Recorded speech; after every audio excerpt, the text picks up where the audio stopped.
नमस्कार, लकडाउन डायरीमा स्वागत छ। म रूपेश श्रेष्ठ। समय बदलियो, हिजो आज बोलीचाली फेरिएको छ। मानिसहरूको आनी बानी पनि बदलिएको छ। अब मानिसहरू आज कति सय संक्रमित थपिए भनेर सोध्न थालेका छन्। हिजो आज दैनिक 200 भन्दा बढीमा कोरोना भाइरसको संक्रमण पुष्टि हुनु सामान्य भइसकेको छ। एकजना संक्रमित देखिदा तर्सिएका हामी 3400 भन्दा बढी पुग्दा अब कोरोनासँग भाग्ने होइन, संघर्ष गरौँ भन्न थालेका छौँ। नियमित काममा फर्किने तयारीमा छौँ र यसका लागि सरकारले सहजीकरण गर्ने प्रतीक्षामा रहेका छौँ। हो, आजसम्म कोरोनाकै कारण देशभित्र 13 जनाले ज्यान गुमाइसकेका छन्। स्वास्थ्य मन्त्रालय भन्छ देशभरि क्वारेन्टिनमा 1 लाख भन्दा बढी मानिस छन्। तर अब कोरोना भन्दै सबथोक बन्द गरेर बस्न सक्ने अवस्था छैन। कोरोनासँग सावधानी पनि अपनाउने तर नियमित काम पनि गर्ने, यही हो अबको दिनचर्या तपाईमध्ये धेरै भनिरहनु भएको छ। आजको कार्यक्रम यसै विषयमा केन्द्रित रहनेछ। त सुरु गरौँ आजको लकडाउन डायरी।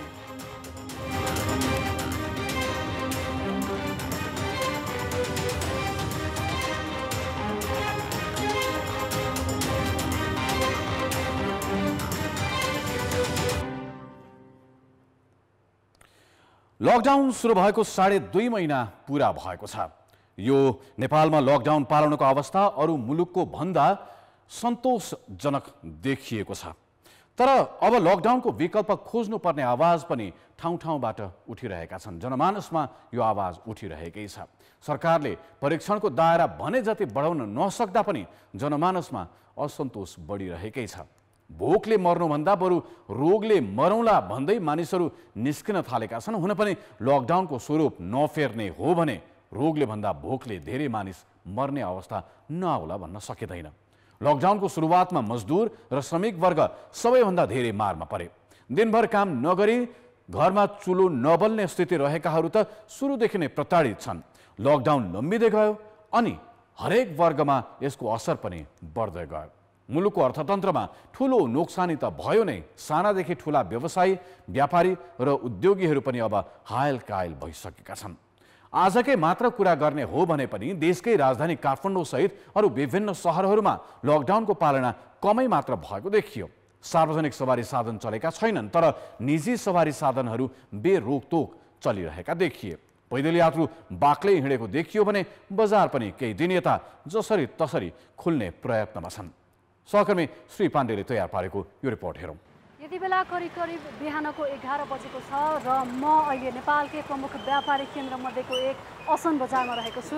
यो दृश्यहरू हेर्दा लाग्छ कि यो लकडाउन अवधिको दृश्यहरू होइन, यो सामान्य अवधिको हो। तर त्यसो होइन। अहिले सरकारले 8 बजेदेखि 11 बजेको समयलाई पसलहरू खोल्नका लागि अनुमति दिएसँगै असन बजार लगायत नेपालका काठमाडौँका भनौँ न्यू रोड, असन, इन्द्रचोक लगायत अन्य बजारहरूमा पनि एकदमै चहल पहल देखिएको छ। 8 बजेदेखि 11 बजेसम्मको समय पसलहरू खुला गर्नको लागि अनुमति दिएसँगै यहाँ एकदमै भिडभाड देखिएको छ। व्यापारीको, उपभोक्ताको लगायत अन्य सर्वसाधारणहरू पनि बाटोमा निस्किएका छन् आफ्नो सामान किन्नका लागि। यहाँ अत्यावश्यक वस्तु सँगै लत्ता कपडा, भाँडाकुँडा लगायत सम्पूर्ण पसलहरू खुला गरिएको छ। म यति बेला असन बजारमा अवस्थित एउटा कपडा पसलमा छु र यहाँ धेरै दिनपछि यो पसल खुलेको छ र यहाँ एकजना व्यापारी हुनुहुन्छ। उहाँ कपडा बेच्नका लागि, व्यापार गर्नका लागि तयारी अवस्थामा हुनुहुन्छ। म उहाँसँग कुराकानी गर्न चाहन्छु। अब यत्रो दिन बन्द भइसक्यो, मतलब मर्का परिरहेछ हामीहरू सबै व्यापारीहरूलाई, बुझ्नुभयो न। अब त्यही भएर अब खोल्दै जान्छु। अब बिस्तारै बिस्तारै फेरि कस्टमरहरू लाग्छ। कति ड्यामेज भइसकेछ, मुसाहरू काटिसकेछ, मतलब सबै झारपोछ एकदम कपडा पनि फोहोर भइसकेछ। हाम्रो धेरै मार्का परेछ। हेर्नुहोस् न पसलको मतलब स्थिति हेर्नुहोस् न हाम्रो। करिब 2 महिनाभन्दा लामो लकडाउनसँगै यहाँका व्यापारी मात्र होइन, दिनभरि काम गरेर बिहान बेलुका चुलो बाल्ने यहाँका मजदुर पनि यो लकडाउनको मारमा परेका छन्। कोरोना भाइरसको जोखिम बढेसँगै यहाँका मजदुरहरू 2 छाक खानका लागि मरिमेट्नुपर्ने अवस्था आइपरेको छ। उनीहरूको रोजीरोटी खोसिएको छ, उनीहरूको काम खोसिएको छ। 6 वर्ष साउजी बसेर आएको। अस्ति मङ्सिरले 1 वर्ष भयो, 1 साल भयो भन्न, 1 वर्ष भयो। त्यही पैसा थिएछ 1-1.5 लाख, त्यही खाँदै बस्दै गएर त्यो पैसा सकिएर आज भर्खर निकालेको होइन। त्यही कोठाहरू महँगो छ, 10,000 तिर्नुपर्छ। म यहाँ चौमती बस्छु, सभापति पछि। परिवार 3 परिवार छ। अनि आज सुरु गरेर दिक्क भएर अनि आज भए पनि नभए पनि आज यसो कमाइ गर्न निकाल्नु। यति बेला 11 बजिसकेको छ र जति पनि पसलहरू खोलिएका छन् ती पसलहरूलाई 11 बजेपछि खोल्न अनुमति छैन। त्यसकारण स्थानीय प्रशासनले यहाँका पसलहरू बन्द गराइरहेको छ। करिब मध्याहको समयमा हामी इन्द्रचोक बजारमा आइपुग्दा यहाँका सटरहरूमा ताला लागिसकेका छन्। व्यापारीहरूले पर्याप्त समय नपाएको र जति पनि समय पाइएको छ त्यो समयमा व्यापार गर्न नपाएको गुनासो गरेका छन्। बिहारबाट हो, यहाँदेखि कारोबार गरेको 30 वर्षदेखि हैन, अहिलेको समस्या नराम्रो छ हैन, लुकीछुपीको अलिकति व्यापार गरिरहेछ हैन, अलि घाटा खाएर नाफा छैन, त्यतिको ठिक्क मूलमा बेच्ने पाइरहेछ हैन, त्यही भात साथ खानेलाई पुग्छ, अरू कुरा केही छैन। यहाँका सटरमा लागेका तालासँगै यहाँ काम गर्ने व्यापारी र मजदुरको मुखमा पनि ताला लागेको छ। उनीहरूको माग छ हामीलाई राहत चाहिँदैन, गरी खाने वातावरण देऊ, सुरक्षा सावधानी हामी अपनाउँछौँ। क्यामेरामा हेमन्त कटवाल र रूपक कोइरालाका साथमा श्री पाण्डे, काठमाडौँ। काठमाडौँका बजारहरू मात्र होइन, देशका अन्य क्षेत्रमा रहेका बजारहरू, साना बजार हुन् वा ठुला बजारहरू, साना सहर हुन् वा ठुला सहर, गाउँहरू हुन् वा सहर, सबैतिर बिस्तारै खुल्ने क्रम जारी छ। मानिसहरू बाहिर निस्किन थालेका छन्, आफ्नो काम धन्दामा बिस्तारै अगाडि बढ्न थालेका छन्। प्रशासनले निश्चित समय तोकेको छ, त्यो समयका अलावा पनि मानिसहरू हिँड्न थालेका छन्। वीरगञ्जको कुरा गरौँ, वीरगञ्जमा अब लकडाउन नाम मात्रैको बाँकी छ भन्छन् हाम्रा संवाददाता उपेन्द्र ठाकुर। अहिले हाम्रो प्रत्यक्ष सम्पर्कमा उपेन्द्र ठाकुर हुनुहुन्छ। उपेन्द्रजी, वीरगञ्जमा तपाईसँग दिउँसो कुरा हुँदाखेरि अब वीरगञ्जमा लकडाउन प्राय रहेन, अब करिब रहेन भन्दै हुनुहुन्थ्यो। अलिकति सविस्तारमा बताउनुहोस्, मानिसहरूले कसरी लकडाउनको योभन्दा अगाडि जसरी पालना गर्ने प्रयत्न हुन्थ्यो, त्यहाँ प्रशासनले पनि लकडाउन पालना गराउने प्रयत्न गरिराखेको हुन्थ्यो, अब बिस्तारै खुकुलो हुँदै गएको हो। रुपेशजी, निश्चित रूपमा बारा र पर्साको हकमै कुरा गर्दाखेरि यो सीमावर्ती भारतसँग जोडिएको जिल्ला हो र यहाँ सुरुवातीको अवस्थामा पनि कृषि कर्मदेखि लिएर नेपाल भारतमा हुने जुन एउटा आयात निर्यातका कुराहरू थिए ती त पहिला पनि सुचारू नै थिए। त्यसका अलावा अत्यावश्यकीय वस्तुहरूको उत्पादनदेखि लिएर त्यसको चाहिँ बजारसम्मको पहुँचलाई पनि त्यतिखेरै सहज बनाइएको थियो र त्यो क्रम पछाडि जुन लकडाउनलाई कडाई गर्ने, अन्य सेवाको क्षेत्रमा लकडाउनलाई जुन कडाई गर्ने सरकारी जुन नीति थियो, त्यो नीति पछि बिस्तारै कसिँदै जाँदाखेरि व्यक्तिहरूलाई पनि अलिक उकुस मुकुसको वातावरण अलिकति अनुभव पनि हुँदै गएको अवस्थामा सरकारले भनौँ अथवा यहाँको विपद व्यवस्थापन केन्द्रले जिल्ला स्तरीय बेला बेलामा निर्णयहरू पनि गर्दै आयो र त्यही निर्णय अन्तर्गत बारा जिल्लामा खास गरी यो ज्येष्ठ महिनाको 21 गते एउटा यहाँको विपद व्यवस्थापन केन्द्रले निर्णय गर्यो, जस अन्तर्गत 21 गतेदेखि आलो पालो तरिकाले यहाँ रहेका व्यावसायिक केन्द्रहरू, व्यावसायिक प्रतिष्ठानहरू र पसलहरू खोल्ने निर्णय गर्यो। त्यसका साथसाथै उद्योगहरूको हकमा पनि निर्णय गर्यो, जुन कि अत्यावश्यकीय वस्तु र निर्माण सामग्रीहरू उत्पादन गर्ने जति पनि उद्योगहरू छन् ती उद्योगहरूलाई पनि आफ्नै त्यो भित्र भएका मजदुरहरूलाई भित्रै बासको व्यवस्थापन गर्ने र भित्रै खानपानको पनि व्यवस्थापन गरेर उद्योग सञ्चालन गर्ने निर्णय गर्यो। त्यस सँगसँगै बिस्तारै अझ पनि मजदुरहरूको चहल पहलहरू बजारदेखि लिएर उद्योगसम्म, गाउँसम्म चाहिँ बढ्दै गयो। त्यस्तै पर्सा जिल्लाले 23 गते, ज्येष्ठको 23 गतेदेखि आलो पालो तरिकाले नै वीरगञ्जको, खास गरेर वीरगञ्ज महानगरपालिकाको बजारहरूलाई खुल्ने निर्णय गर्यो र त्यो निर्णयसँगै 23 गते वीरगञ्जको बजारमा हेर्ने हो भने मानिसको बुझाइ के भयो भने प्रशासनले जुन निर्णय गर्यो त्यो निर्णयमा स्पष्ट निर्देशन गरिएको थियो कि लकडाउनको पालना गर्ने, हाम्रो जस्तै सेनिटाइज गर्ने, मास्क लगाएर हिँड्ने, दूरीहरू, सामाजिक दूरीहरू कायम गर्ने र अन्य सामानहरू जसको लागि जे सामान अत्यावश्यक छ त्यो प्रशासनले तोकेको समयभित्र किनमेल गर्ने भनेर निर्णय गर्यो र सवारीका साधनहरूलाई बजारभित्र प्रवेशमा निषेध लगाएर त्यसको निश्चित एउटा पार्किङको व्यवस्था पनि गरेको थियो। तर व्यक्तिको जुन बुझाइ छ यो एउटा यो झण्डै 2.5 महिनाको लकडाउन र यसबाट व्यक्ति उकुस मुकुस भएको पनि हजुर भिड बढ्यो र भिड बढेपछि प्रशासनले पर्सा जिल्लाको र बारा जिल्लाको कलैया दुईटैलाई अलिकति फेरि नियन्त्रणमा लिने गरी फेरि निर्णय बारा जिल्लाले त 23 गते फेरि अर्को निर्णय पनि गरिसक्यो, जस अन्तर्गत अत्यावश्यक सेवाहरू जो पहिला सुचारू थियो त्यो सुचारू गर्न दिने, त्यसभन्दा बाहेकका केही सेवाहरूलाई बिहानको 11 बजेदेखि लिएर 2 बजेसम्म सुचारू हुन दिने जुन निर्णय गरेको छ र तरकारीहरूको हकमा टोलमा घुमाएर साइकल रिक्सा टाँगामा घुमाएर चाहिँ बिक्री गर्ने निर्णयहरू गर्यो। तथापि जुन यो उकुस मुकुसको वातावरण छ अथवा यो सीमावर्ती क्षेत्रमा भारतबाट आउने व्यक्तिहरूलाई क्वारेन्टिनमा राख्दाखेरि चेक जाँचको अवस्था छ, ती सबैलाई हेर्दाखेरि कता कता व्यक्तिको बुझाइ के भयो भने सरकार अब लकडाउन खुकुलो गर्ने अवस्थामा पुगिसकेको छ र अर्कोतिर सरकारी संयन्त्र जुन छ, जुन क्वारेन्टिनमा भएका व्यक्तिहरूको चेक जाँच गर्नुपर्ने, त्यो चेक जाँचमा पनि खासै कडाई गरेको चाहिँ देखिँदैन। यहाँनिर उपेन्द्रजी, जसरी अब तपाईँले भन्नुभयो 12 र पर्सा दुईवटा जिल्ला नै संक्रमितहरूको संख्या अलिक धेरै सुरुवातदेखि नै धेरै भएको जिल्लाहरू हुन्, त्यस हिसाबले भारतबाट आउनेहरूको संख्या पनि अझै पनि मानिसहरू आइ नै रहेका छन्, क्वारेन्टिनमा राखिएको त्यो आफ्नो ठाउँमा छ। तर यसरी लकडाउनलाई मानिसहरूले आफ्नो हिसाबले अवज्ञा गर्ने वा बाहिर निस्किने, बजार पनि प्रशासनले तोके भन्दा अरू समयमा पनि खुल्ने र सुरक्षा सतर्कता पनि त्यति धेरै नअपनाउने यो तरिका भइरहँदाखेरि फेरि संक्रमणको जोखिम त अझै बाँकी छ नि, होइन? निश्चित रूपमा संक्रमण टरेको छैन। मैले पहिला पनि भन्दै आएको छु कि संक्रमण टरिसकेको छैन, सरकार अहिले पनि लकडाउनकै अवस्थामा छ। तर यहाँ केही वीरगञ्जको कुरा गर्दाखेरि वीरगञ्जमा केही व्यवसायीहरू र स्थानीय उपभोक्ताहरूले पनि एक खालको आन्दोलन जस्तै अथवा प्रशासनलाई दबाव दिनको लागि कि अब बजार खोल्नुपर्छ, किनभने मजदुरले मजदुरी गर्न पाएका छैनन्, व्यवसायीको चाहिँ सटर 2-3 महिनादेखि बन्द हुँदाखेरि घर भाडा तिर्नेदेखि लिएर यतातिर सरकारले फेरि करको कुराहरू पनि समयमा तिर्ने भन्ने कुरा गरिसके पछाडि व्यवसायीहरू अब चाहिँ पसल खोल्नुको अथवा व्यवसाय सञ्चालन गर्नुको विकल्प नदेखेर पनि व्यक्तिहरू चाहिँ आएका हुन्। तर यो पसलहरू व्यवसायहरू खोलिरहँदाखेरि संक्रमण भने टरिसकेको अवस्था छैन, सरकार लकडाउनकै अवस्थामा छ। अब उपेन्द्रजी, कसरी यसलाई प्रशासनले कसरी अगाडि बढ्नु पर्ला त? लकडाउनलाई खुकुलो बनाउनु पर्छ भन्ने आवाज उद्योगी व्यवसायी र सर्वसाधारणले पनि उठाइरहेको बेलामा यसलाई कसरी व्यवस्थापन गर्ने? संक्रमण नभएको अवस्थामा जस्तो पुरै हेलमेल गरेर बजार जति भिडभाड हुन्थ्यो उस्तै भिडभाडमा सञ्चालन गर्ने अवस्था त अब रहेन।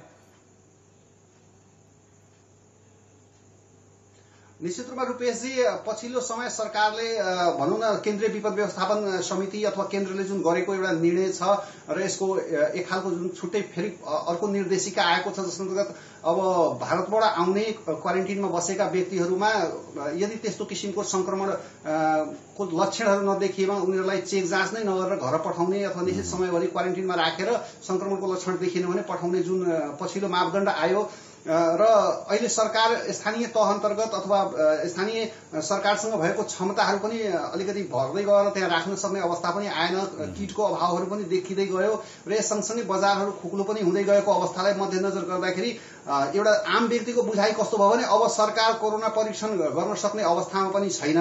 अर्को कुरो, बजार अब खुकुलो गर्नुको मतलब सरकार अब लकडाउन पनि बिस्तारै खुकुलो बनाएर यसलाई अन्त नै गर्ने हो कि भनेर व्यक्तिको जुन चाप बढेको हो बजारमा। तर यो भनिरहँदाखेरि संक्रमणको जुन एउटा दर बढ्दै गएको छ, पहिला 1 अङ्कबाट 2 अङ्क, 2 अङ्कबाट अब 3 अङ्कमा एक दिनमा 200 व्यक्तिहरू संक्रमित भइरहेको अवस्थामा यो तराईको 12 पर्सामा हामी के देखिरहेका छौँ भने भारतबाट जति पनि व्यक्तिहरू आइरहेका छन् उनीहरूलाई क्वारेन्टिनमा राख्ने र उनीहरूमा लक्षण देखिएपछि स्वास्थ्य परीक्षण गर्ने, तथापि किटहरूको अभाव छ र त्योभन्दा बाहेकका व्यक्तिहरू समुदाय स्तरमा जुन सुरुवाती अवस्थामा समुदाय स्तरमा चेक भएको थियो त्यो चेक जाँच अहिले बिल्कुलै नभएको अवस्थाहरू छ। यदि कुनै व्यक्तिमा संक्रमण देखियो भने मात्रै चेक जाँच गर्ने, अन्यथा नगर्ने जुन एउटा सरकारको पछिल्लो नीति आयो, यो सायद किटको अभाव होला अथवा सरकार असक्षम हुँदै गएको होला, त्यो आफ्नो ठाउँमा छ।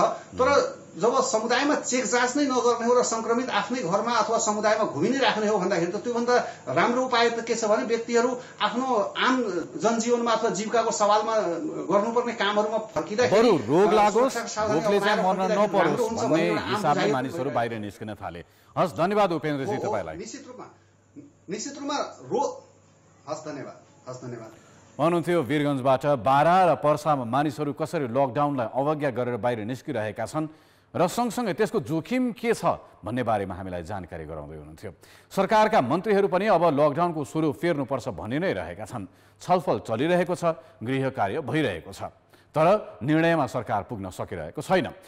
स्वास्थ्य मन्त्री भानुभक्त ढकाललाई हिजो हामीले सोधेका थियौँ, उहाँले पनि छलफल चलिरहेकै बताए।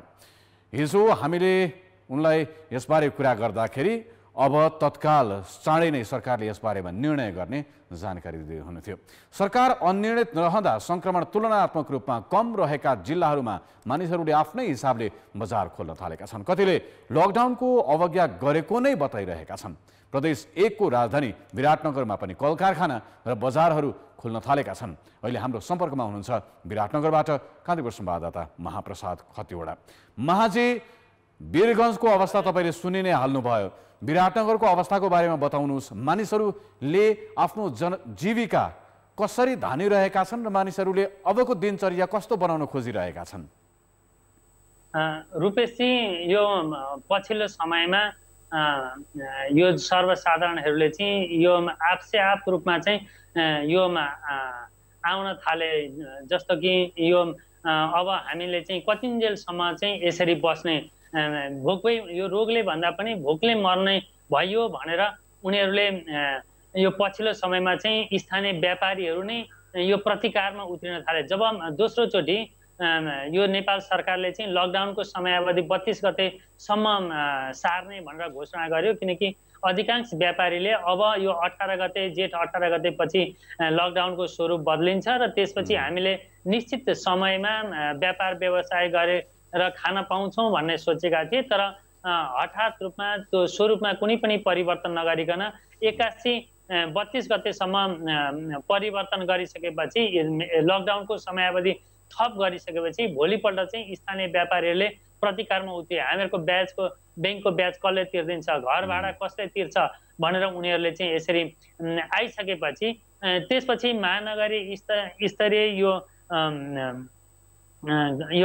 क्राइसिस म्यानेजमेन्ट कमिटी भन्छ यो, त्यसको चाहिँ बैठक बसेर चाहिँ अनि 6 बजेदेखि 12 बजेसम्म पसलहरू चाहिँ खोल्न दिने भनेर निर्णय गरिसकेपछि अलिकति चोकमा प्रहरीले पनि आवत जावतलाई चाहिँ कडी कडाउ नगर्ने, मोटरसाइकलमा हिँड्ने, साइकलमा हिँड्नेलाई पनि पहिले चाहिँ उनीहरूको चाहिँ पास छ कि छैन, कहाँ जाने किन जाने भनेर यसरी चाहिँ खोजी नीति गरेर उनीहरूलाई आवागमनमा चाहिँ अवरोध पुर्याउने गरेको थियो। र पछिल्लो समयमा चाहिँ यसरी व्यापारीहरूले प्रतिकारमा उत्रिन थालेपछि उनीहरूले पनि अलिकति चोकमा प्रहरीहरू त बसेका हुन्छन्, तर उनीहरूले त्यति चेक जाँचलाई कडाइ नगरेका कारणले गर्दा अहिले सहज रूपमा चाहिँ बजार चाहिँ खुल्न थालेको छ र 12 बजेसम्म त सबै पसलहरू नै खुलेका हुन्छन्। त्यहाँदेखि पछाडि पनि मान्छेले थोरै खोलेर प्रहरी आएको बेलामा सटर तानेर बन्द गर्ने, अरू बेला निश्चित ग्राहकहरूलाई चाहिँ सामान बेच्ने गरिराखेका हुन्छन्। यसले चाहिँ अहिले भन्सारमा सामानहरू आएको कच्चा पदार्थ आयातले पनि अलिकति बजार खुकुलो भयो भनेदेखि चाहिँ यो मुभमेन्ट बढो भने चाहिँ आयात निर्यात पनि सहज हुन्छ भन्ने चाहिँ देखाउँछ, किनकि अहिले भन्सार राजस्व पनि बढेको छ। हाम्रो वैशाख महिनामा चाहिँ यो विराटनगर भन्सार कार्यालयको लक्ष्य चाहिँ 3 अर्ब 98 करोड रुपियाँ थियो। यसको लगभग 27% हाराहारीमा राजस्व सङ्कलन भएको थियो।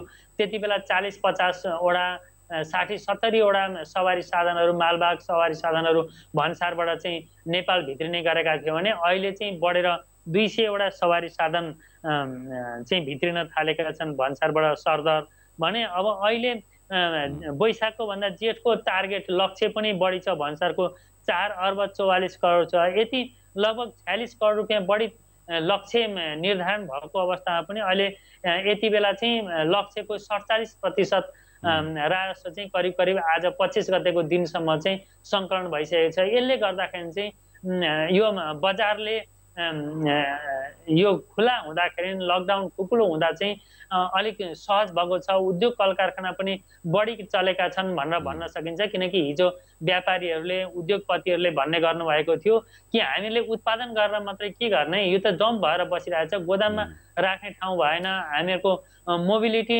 बढो भने, बजार खुलो भने मात्रै अनि हामीहरूको गोदाम चाहिँ रित्तिने हो र त्यसपछि हामीले चाहिँ सामान उत्पादन गर्न सक्छौँ। यदि हाम्रो गोदाम नै भरि भराउ छ भने हामीहरूको पुँजीको पनि अभाव हुन्छ। अनि यस्तो अवस्थामा कतिपय खाद्यान्न लगायतका वस्तुहरू त त्यो म्याद गुज्रिने पनि हुनसक्छ। उपभोग मिति गुज्रियो भनेदेखि त्यसपछि बजारमा पठाउन सकिँदैन, त्यो त नोक्सान हुन्छ। एउटा कुरा बताउनुहोस्, जस्तो हामी बजार बिस्तारै खुल्न थालेको छ, मानिसहरूले लकडाउन हुँदाहुँदै पनि बाहिर निस्किन थालेका छन्, काममा जान थालेका छन् भनिरहँदाखेरि र सँगसँगै अब बिस्तारै खुकुलो बनाउनुपर्छ है भन्ने खालको आवाज उठिरहँदाखेरि साँच्चै यो सङ्क्रमण रहेकै बेलामा देशको कुनै न कुनै भूभागमा सङ्क्रमण रहिरहँदाखेरि सङ्क्रमण नभएको जिल्लामा पनि त्यो खालको जोखिम रहन्छ नै। यस्तो बेलामा अपनाउनु पर्ने सतर्कताका बारेमा मानिसहरू कतिको जागरुक छन्? यो सङ्क्रमण सुरु हुनुभन्दा पहिला जस्तो आनी बानी व्यवहार थियो उस्तै नै कायम छ कि केही फेरबदल भएको छ? तपाईँ के देख्नुहुन्छ? यसमा निश्चित रूपमा अहिले आनी बानी र आफ्नो व्यवहारमा चाहिँ धेरै नै परिवर्तन भएको छ होइन। मान्छे अहिले कपडाको मास्कले चाहिँ भाइरसलाई चाहिँ छेक्दैन भनेर भन्छन्, त्यही पनि त्यो मास्क नलगाइकन अहिले बाहिर निस्केको मान्छे चाहिँ देखिँदैन। यो चाहिँ ठुला मान्छेहरू मात्रै होइन, सामान्य मानिसहरू पनि जो मजदुरहरू गर्नेलाई पनि उनीहरूलाई चेतना भएको छ कि मास्क चाहिँ लाउनुपर्छ भनेर उनीहरूले। अनि त्यसपछि हात धुने, सरसफाइमा ध्यान दिने छ। अलिकति सामाजिक दूरी चाहिँ अलिक त्यति त्यसलाई चाहिँ व्यवस्थापन चाहिँ हुन सकिरहेको छैन, अलिकति भिडभाड चाहिँ भइरहेको छ। धन्यवाद तपाईँलाई जानकारीको लागि। भन्नुहुन्थ्यो महाप्रसाद खतिवडा हामीसँग विराटनगरबाट कुराकानी गर्दै। विराटनगरबाट चितवनतर्फ लागौँ। चितवन तराई र पहाडलाई जोड्ने केन्द्र र देशको मध्यभाग र एक हिसाबले पर्यटकीय सहर पनि हो। चितवनबाट राजु चौधरी अहिले हाम्रो प्रत्यक्ष सम्पर्कमा हुनुहुन्छ। राजुजी, हामीले वीरगञ्जमा कुरा गऱ्यौँ, सँगसँगै विराटनगरमा पनि कुरा गऱ्यौँ। बजार बिस्तारै खुलेको छ भनिरहँदाखेरि बजार खुलेर मात्रै भएन, त्यहाँ किनमेल गर्नका लागि मानिसहरू आउनु पनि पर्यो।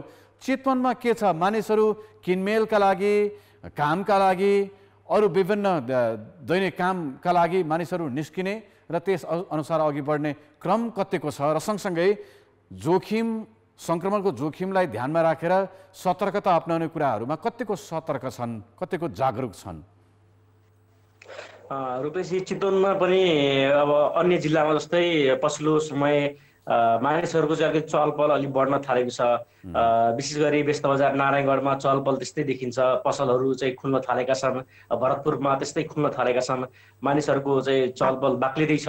सदस्यहरू त्यसरी नै चाहिँ चलिरहेको अवस्था छ र किनमेल गर्ने हिसाबले पनि केही मानिसहरू चाहिँ देखिन्छ, तर धेरै जसो चाहिँ व्यापार चाहिँ त्यति धेरै चाहिँ नभएको भनेर हामीले व्यवसायहरूले चाहिँ जानकारी दिएका छन्। पसल त खोलिरहेका छन् तर किनमेल गर्ने त्यस्तो चाहिँ धेरै मानिसहरू चाहिँ छैन। तर जे भए पनि मानिसहरू चाहिँ फाटाफुट्टो मानिसहरू चाहिँ किनमेलको लागि चाहिँ बजार झर्ने गरेको छ। र विशेष गरी यो वित्तीय संस्थाहरूमा अलिकति बढी नै मानिसहरूको भिडभाड हुने गरेको छ र त्यसमा त्यो वित्तीय संस्थामा चाहिँ मानिसहरू जाँदाखेरि चाहिँ सोसल डिस्टेन्स कायम नगरेको, सामाजिक दूरी कायम नगरेको चाहिँ पाइयो। र चाहिँ जस्तो विगतमा सुरुमा जसरी मानिसहरू एउटा त्रास देखिन्थ्यो त्यो चाहिँ त्रास बिस्तारै हट्दै गएको कि जस्तो चाहिँ त्यो अनुभूति हुने। किनकि त्यो मानिसहरू जति जो चाहिँ त्यो सेवाग्राहीहरू चाहिँ ब्याङ्कसम्म पुग्ने गरेका छन् उनीहरूलाई सुरक्षा गार्डले सामाजिक दूरी कायम गरेर चाहिँ बस्न आग्रह गर्दाखेरि पनि भिडभाड गर्ने, टाँसिएरै चाहिँ लाइनमा बस्ने र जतिसक्दो भन्दा चाँडो आफ्नो काम सघाउने भन्ने खालको हिसाबले चाहिँ मानिसहरूको चाहिँ जमघट देखिने र त्यसै हेर्दाखेरि त्यति धेरै सुरक्षा सावधानी अपनाएको चाहिँ धेरै नदेखिने। सामान्य मास्क चाहिँ लगाएको चाहिँ देखिन्छ, तर पनि अब यसलाई सामान्य रूपमा नै लिएर चाहिँ मानिसहरूको चाहिँ अलिकति चहल पहल चाहिँ बढ्दै गएको देखिन्छ। चितवन अर्को हिसाबले यातायातका दृष्टिकोणले पनि सार्वजनिक सवारी साधनहरू पूर्व पश्चिम राजमार्गमा ओहोर दोहोर गर्ने, काठमाडौँबाट जाने, काठमाडौँतर्फ आउने हिसाबले त्यो एक हिसाबले एउटा हब हो। योभन्दा अगाडि पनि लकडाउनको बेलामा पनि दिउँसो नचले पनि राति लुकीछिपी गाडीहरू कुद्ने गरेको ठाउँ हो चितवन। अहिले बिस्तारै दिउँसो बजार फटफट खुलिरहँदाखेरि रातको समयमा सवारी साधनको आवागमन कस्तो देख्नुहुन्छ र त्यसको चाप कस्तो छ? रातिको समयमा चाहिँ त्यस्तो विधि धेरै सवारी चाहिँ आगमन भएको चाहिँ देखिँदैन। जुन मालवाहक सवारी साधनहरू मात्र चाहिँ रातिको समय पनि कुदिरहेका छन् र निजी सवारी साधनहरू केही कुदिरहेको अवस्था छ। त्यसरी चाहिँ सार्वजनिक सवारी साधनहरू धेरै चाहिँ हिँडेको चाहिँ देखिँदैन यो राजमार्ग भएर। र दिउँसोको समयमा चाहिँ अब निजी सवारी साधनहरू चाहिँ अलि बढी नै अहिले चाहिँ चाप देखिन्छ। निजी कारहरू त्यसै गरी मोटरसाइकलमा चाहिँ हिँडडुल गर्ने मानिसहरू चाहिँ अलिकति सङ्ख्या बाक्लिँदैछ र मानिसहरू सडकमा निस्केर हिँडडुल गर्ने पनि अवस्था चाहिँ बाक्लिँदैछ र रातिको समयमा त्यस्तो चाहिँ यात्रुका सवारी साधनहरू धेरै चाहिँ कुदेको चाहिँ खासै देखिँदैन। स्थानीय प्रशासनको नीति चाहिँ के हो, कसरी व्यवस्थापन गर्ने भन्ने छ, लकडाउनलाई कुन रूपमा अगाडि बढाउने भन्ने बुझाइ वा योजना स्थानीय प्रशासनको देख्नुहुन्छ?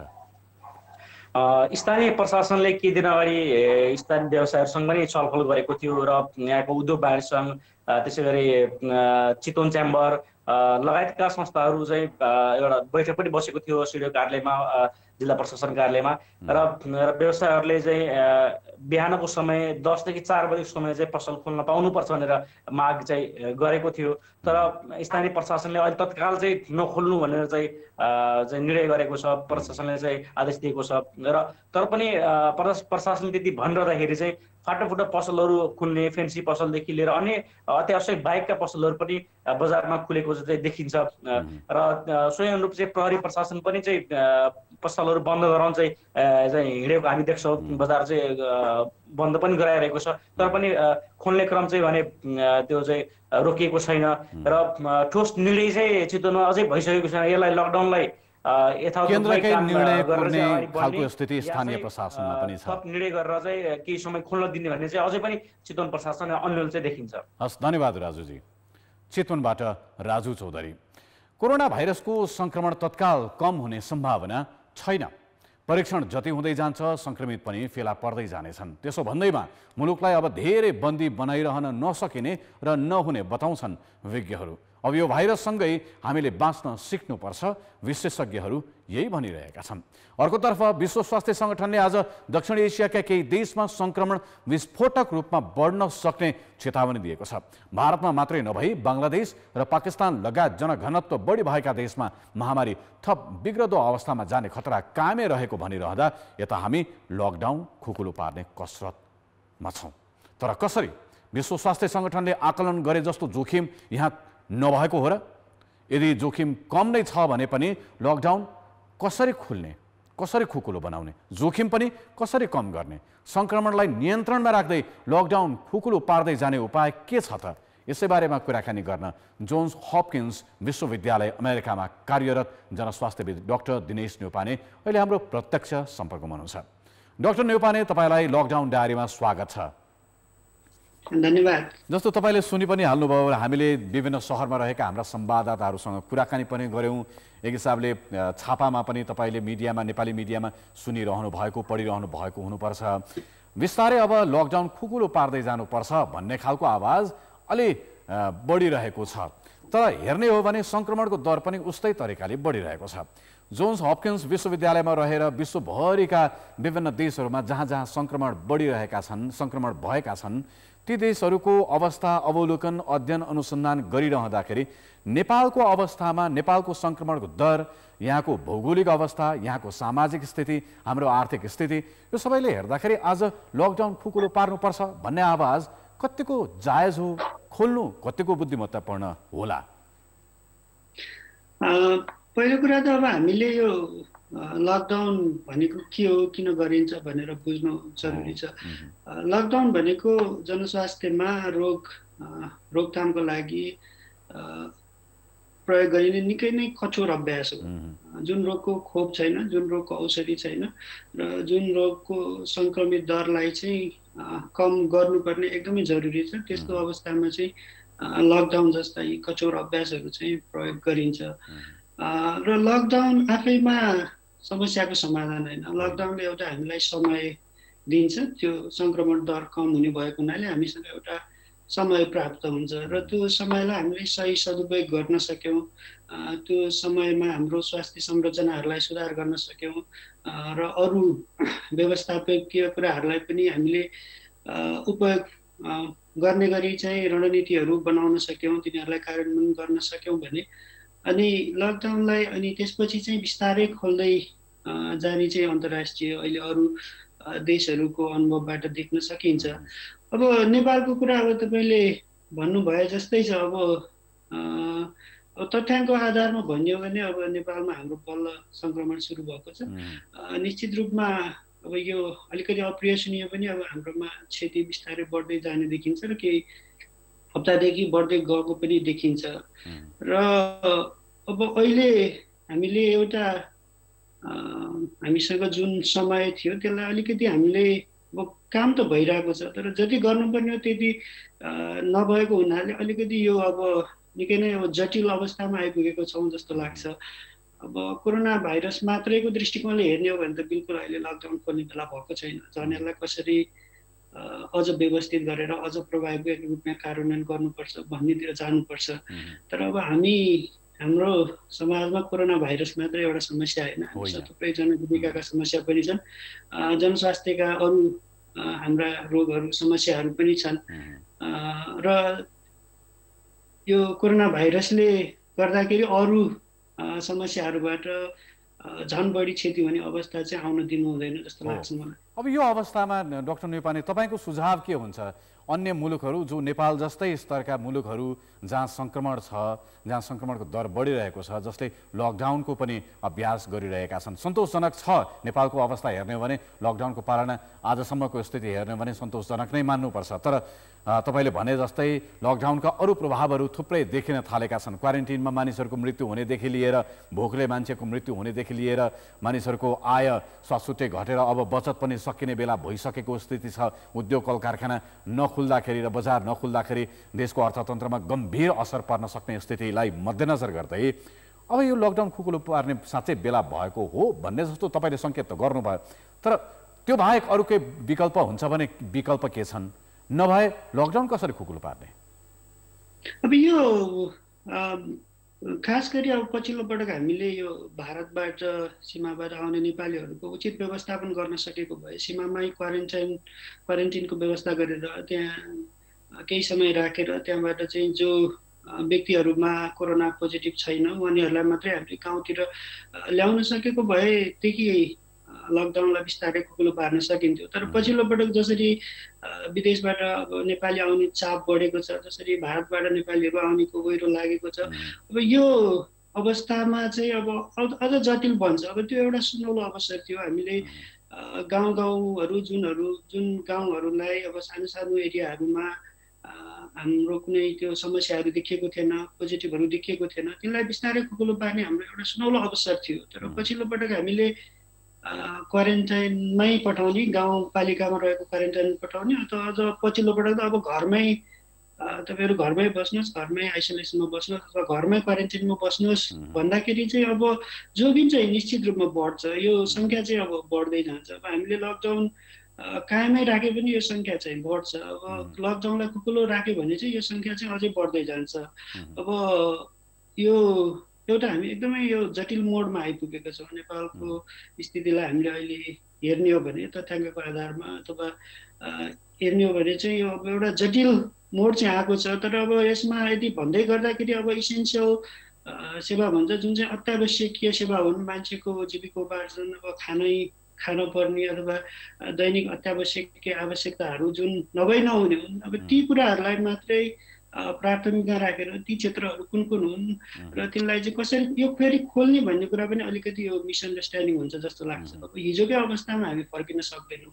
अब यसलाई अलिकति परिमार्जित गरेर परिष्कृत गरेर कसरी सामाजिक दूरी कायम गर्न सकिन्छ, कसरी सामाजिक दूरी कायम गरेर पनि अब यी सेवाहरूलाई सञ्चालन गर्न सकिन्छ भनेर त्यतातिर चाहिँ बढी सोच्नुपर्छ जस्तो लाग्छ मलाई। एउटा त लकडाउनको कुरा भयो, अर्कोतर्फ क्वारेन्टिनको व्यवस्थापन राम्रो छैन। क्वारेन्टिनमा जसरी मानिसहरूलाई राखिएको छ त्यहीँबाट सङ्क्रमण बढ्ने हो कि सङ्क्रमण त्यहीँनिर पहिले फैलिएर अनि त्यसपछि त्यो बाहिर निस्किने हो कि भन्ने एउटा डर पनि छ। सङ्क्रमित र सङ्क्रमण नभएको व्यक्तिलाई पनि एकै ठाउँमा राख्ने जस्ता कुराहरू पनि देखिएका छन्। अनि सँगसँगै तपाईँले भने जस्तो अब कतिपयलाई अब क्वारेन्टिनमा होइन, जस्तो अहिले पछिल्लो समय खाडी र अन्यत्रबाट नेपाल ल्याइएका केही मानिसहरूलाई नेपालीहरूलाई अब बिस्तारै क्वारेन्टिनमा बस्न नचाहनेहरूलाई घरमै क्वारेन्टिनमा बस्नको लागि भनिएको छ। यो कतिको सेफ, यो कतिको सुरक्षित हुन्छ?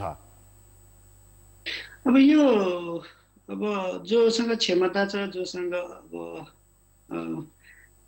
पर्याप्त जस्तो अब तपाईँ हामी सबैलाई थाहा छ अहिले सामाजिक दूरी हामीले कम्तीमा 2 मिटरको कायम गर्नुपर्छ भनिरहेका छौँ। जसले सक्नुहुन्छ अब उहाँहरूले त गर्दा त्यति फरक परेन। तर हाम्रो नेपाली समाजलाई हेऱ्यौँ भने यो चाहिँ त्यति राम्रो रणनीति हो जस्तो मलाई लाग्दैन। किनभने हाम्रो एउटा चाहिँ हाम्रो धेरै नेपालीहरू अहिले पनि हामी संयुक्त परिवारमा बस्छौँ र संयुक्त परिवारमा बस्दाखेरि जो बुढाबुढी छन्, जो रोगी छन्, तिनीहरू झन् धेरै उच्च जोखिममा हुन्छन्। अब यो घरमै क्वारेन्टिनमा बस्ने भन्ने कुरा चाहिँ अब धेरै नेपालीको लागि त्यति व्यवहारिक हुँदैन कि जस्तो लाग्छ। त्यो परिवारभित्र कुनै न कुनै रूपमा चाहिँ त्यो सङ्क्रमण फैलिन्छ जस्तो लाग्छ। किनभने यो 1 दिन 2 दिन भन्दा पनि अब 2 हप्ताभन्दा लामो समयसम्म चाहिँ 2 मिटरको दूरी कायम गरेर बस्नुपर्ने, साबुन पानीले हात धुनुपर्ने। अब त्यो पछि अर्को एउटा जटिलता भनेको अब हामीले गाउँ गाउँ पठायौँ भने अब सहर बजार नजिकको कुरा त होला। अब तर हामीले अब हाम्रो अधिकांश नेपालमा अब गाउँहरू छ। अब त्यहाँ मान्छे बिरामी भयो भने अब कसरी लिएर आउने त? अब अस्पतालसम्म हामीले कसरी ल्याउन सक्छौँ भन्ने त्यो जोखिम पनि बढ्छ होला। बरु गाउँपालिकाहरूले एउटा कुनै ठाउँमा क्वारेन्टिनको व्यवस्था गर्यो भने त्यहाँबाट चाहिँ अब जटिल केसहरू कुनै देखियो भने त्यसलाई तत्कालै अस्पतालसम्म ल्याउने त्यो व्यवस्था गर्न चाहिँ अलिकति सहज हुन्छ जस्तो लाग्छ। तर अब घर घरमै अब भयो भने अब धेरै त अब ठिक हुनुहुन्छ। तर जुन जटिल केसहरू छ अब तिनीहरूको व्यवस्थापन चाहिँ निकै चुनौतीपूर्ण हुने देख्छु म चाहिँ। डाक्टर नेपाली अलिकति यसलाई बुझिने गरेर पनि भन्नु पर्ला। तपाईँको आशय चाहिँ के देखियो भने, के बुझेँ मैले भने लकडाउन तत्काल नेपालको सन्दर्भमा खुकुलो पार्नु त्यति उपयुक्त होइन भन्ने तपाईँको राय रह्यो। यदि सङ्क्रमण नभएको क्षेत्रमा चाहिँ लकडाउन खुकुलो पार्ने भन्ने प्रस्ताव भयो भने त्यो कतिको प्र्याक्टिकल, त्यो कतिको व्यवहारिक हुन्छ त? त्यो सङ्क्रमण छ कि छैन भन्ने कुरा चाहिँ एउटा पर्याप्त टेस्ट गरेपछि अथवा यदि हामीले राम्रोसँग कन्ट्याक्ट ट्रेसिङ गर्न सक्यौँ भने हामीलाई थाहा हुन्छ।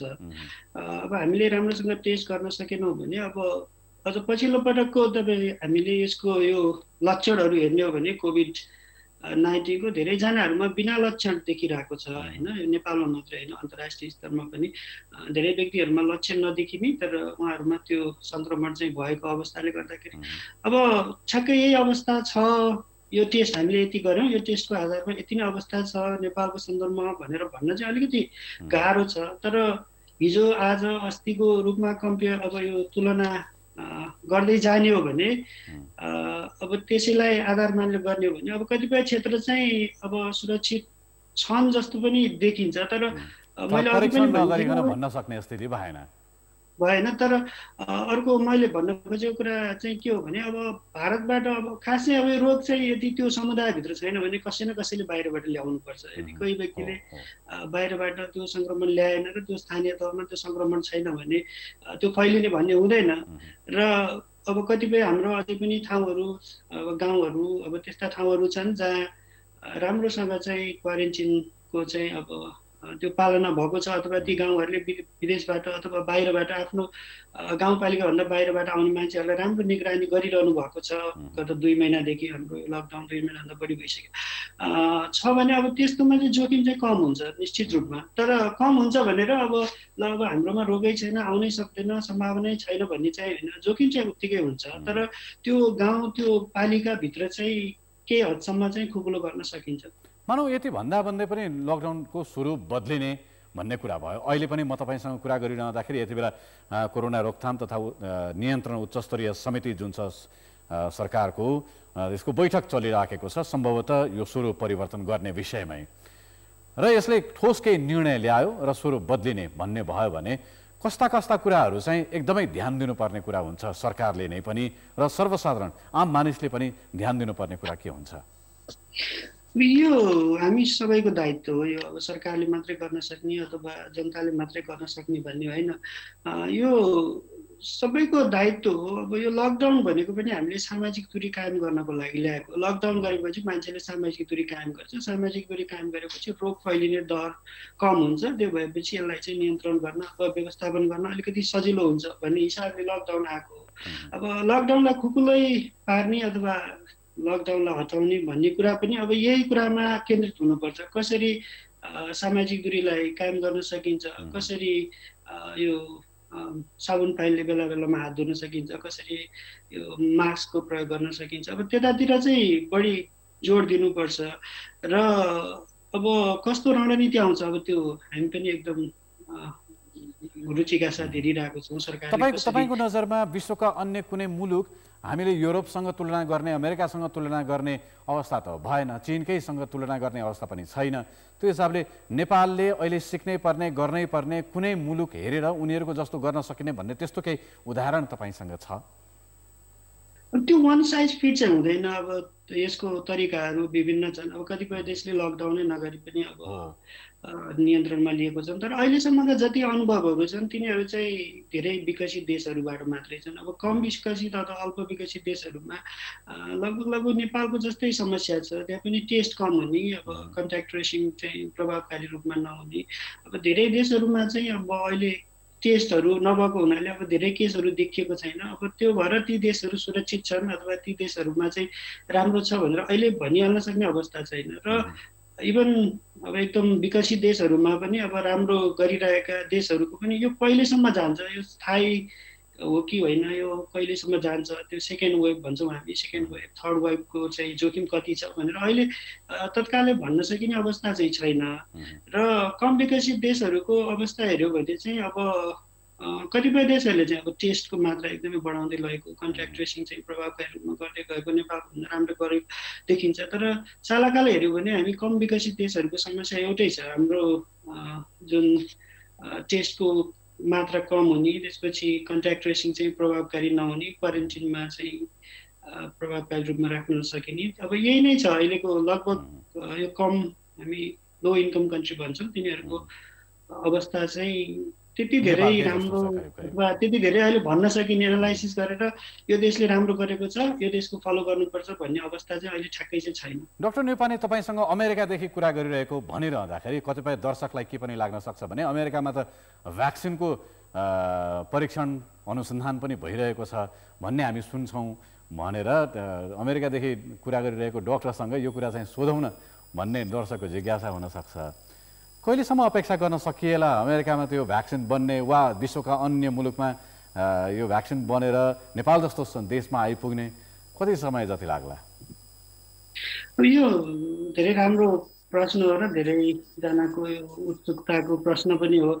म आफै चाहिँ भाइरसमा ठ्याक्कै काम चाहिँ गर्दिनँ यो यसको खोपको अध्ययन अनुसन्धानमा। तर एउटा कुरा चाहिँ म के भन्न चाहन्छु भने भ्याक्सिन भनेको आजको भोलि आउँदैन, यसले धेरै चरणहरू पार गर्नुपर्छ। अब यसको फेज 1, फेज 2, फेज 3, फेज 4 भन्ने हुन्छ। अब यो र यसलाई अब सरस्वती गयो, यो भ्याक्सिनले काम गर्ने भयो, प्रभावकारी भयो भने पनि भ्याक्सिन आउनको लागि चाहिँ कम्तीमा पनि 1.5 वर्षदेखि 2 वर्ष लाग्छ। र धेरै राम्रोसँग गयो भने र अब यो भ्याक्सिनको नि अब धेरै कुरा हुन्छ। जस्तो भ्याक्सिनले अब कतिपय भ्याक्सिनले केटालाई मात्रै काम गर्ने, कति केटीलाई मात्रै काम गर्ने, एउटा सर्टेन उमेरमा मात्रै प्रयोग गर्न मिल्ने, गर्भवतीहरूलाई प्रयोग गर्न नमिल्ने, अब यसको धेरै आयामहरू हुन्छ। तर पनि अब विश्वका धेरै देशहरू अब लागिरहेका छन्, अब एकदमै जोडतोडका साथ भएको हुनाले अब कुनै न कुनै प्रकारको भ्याक्सिन चाहिँ अब 1 वर्षको अवधिमा कुनै न कुनै प्रकारको भ्याक्सिन आउँछ जस्तो लाग्छ मलाई। तर त्यो भ्याक्सिन आउँदै गर्दा पनि त्यो भ्याक्सिनले चाहिँ अब 100% जस्तो भ्याक्सिन लगाएपछि अब हामी चाहिँ कोरोना मुक्त हुन्छौँ गर्ने हिसाबले चाहिँ त्यस्तो प्रभावकारी भ्याक्सिन चाहिँ यति छिटै आउँछ जस्तो मलाई लाग्दैन। र अर्को भ्याक्सिनै आयो भने पनि अब पहुँचको कुरा हुन्छ। अब यो समस्या अहिले संसारभरि छ। अब जुन देशहरू धनी छन्, जुन देशहरूले यसमा बढी लगानी गर्न सक्छन्, अब सायद उनीहरूको अब यो पहुँचको पनि अब यो आजैदेखि हामीले चाहिँ अब यो एडभोकेसी गर्नुपर्छ जस्तो लाग्छ। नेपाल जस्तो कम विकसित देशले चाहिँ भोलि भ्याक्सिनको पहुँच कसरी पाउन सक्छ भन्ने कुरामा। हस्, धन्यवाद दिनेश न्यौपाने, डाक्टर दिनेश न्यौपानेज्यू, हामीलाई समय र संवादका लागि, तपाईँको जानकारीमूलक यो प्रस्तुतिका लागि पनि धन्यवाद। डाक्टर दिनेश न्यौपाने अमेरिकाको जोन्स हपकिन्स विश्वविद्यालयमा कार्यरत जनस्वास्थ्यविद हुनुहुन्थ्यो।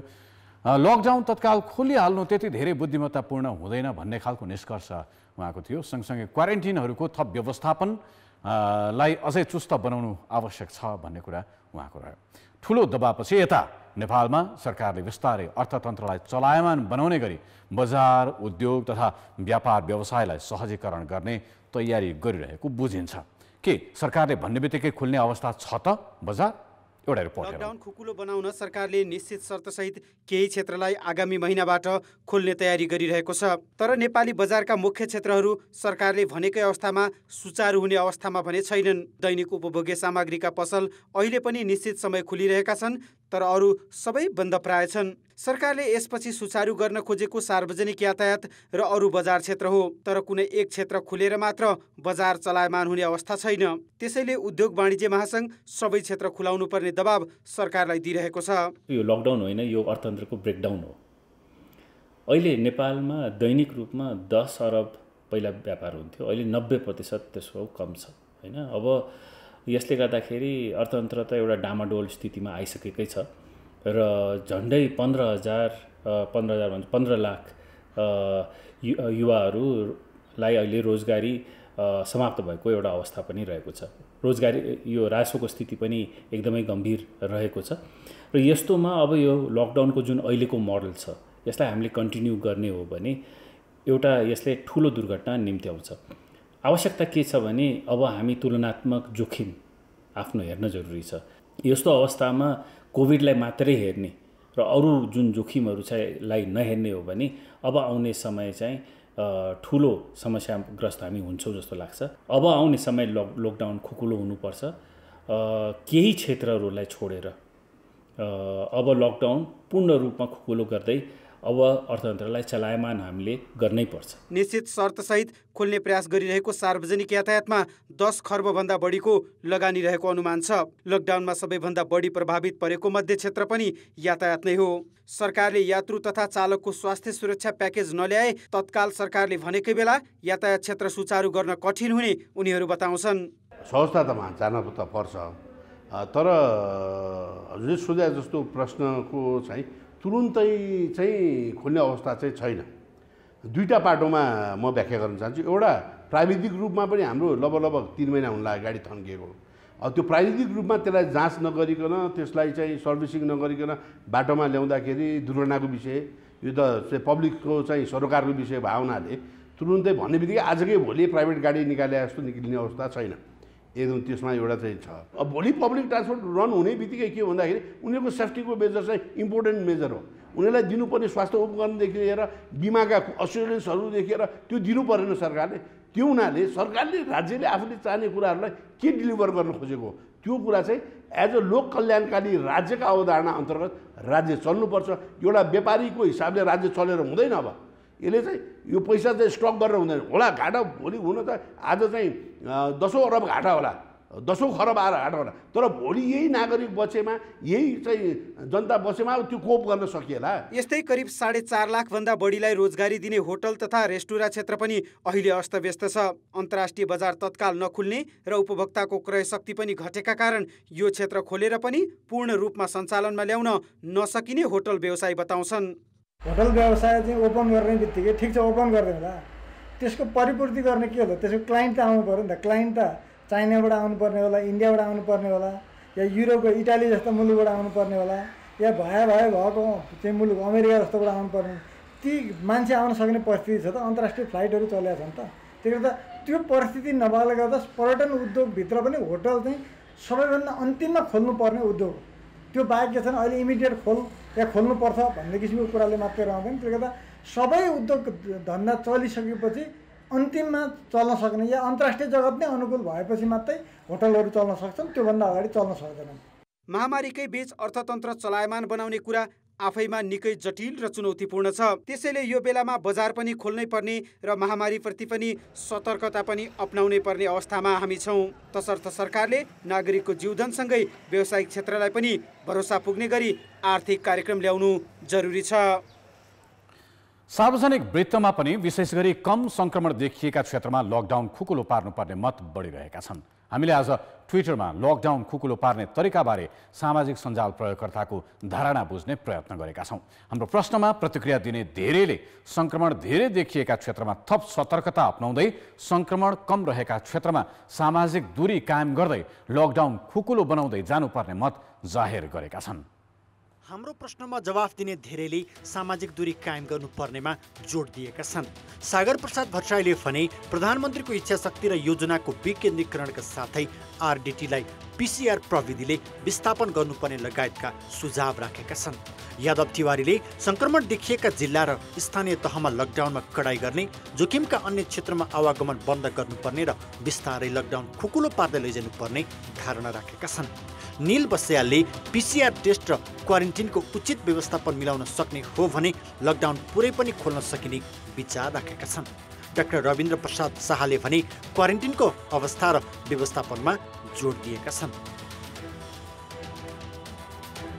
मेनका लिम्बुले मलेसियाको उदाहरण दिँदै बाटोमा हिँड्दा दूरी कायम गर्ने, त्यसो नगरे कारवाही गर्नुपर्ने, पसलहरूमा पनि दूरी कायम राखेरै किनबेच गर्ने सुझाव पेश गरेकी छिन्। कतिपयले हालका लागि लकडाउन यथावत राख्नुपर्ने सुझाव पनि दिएका छन्।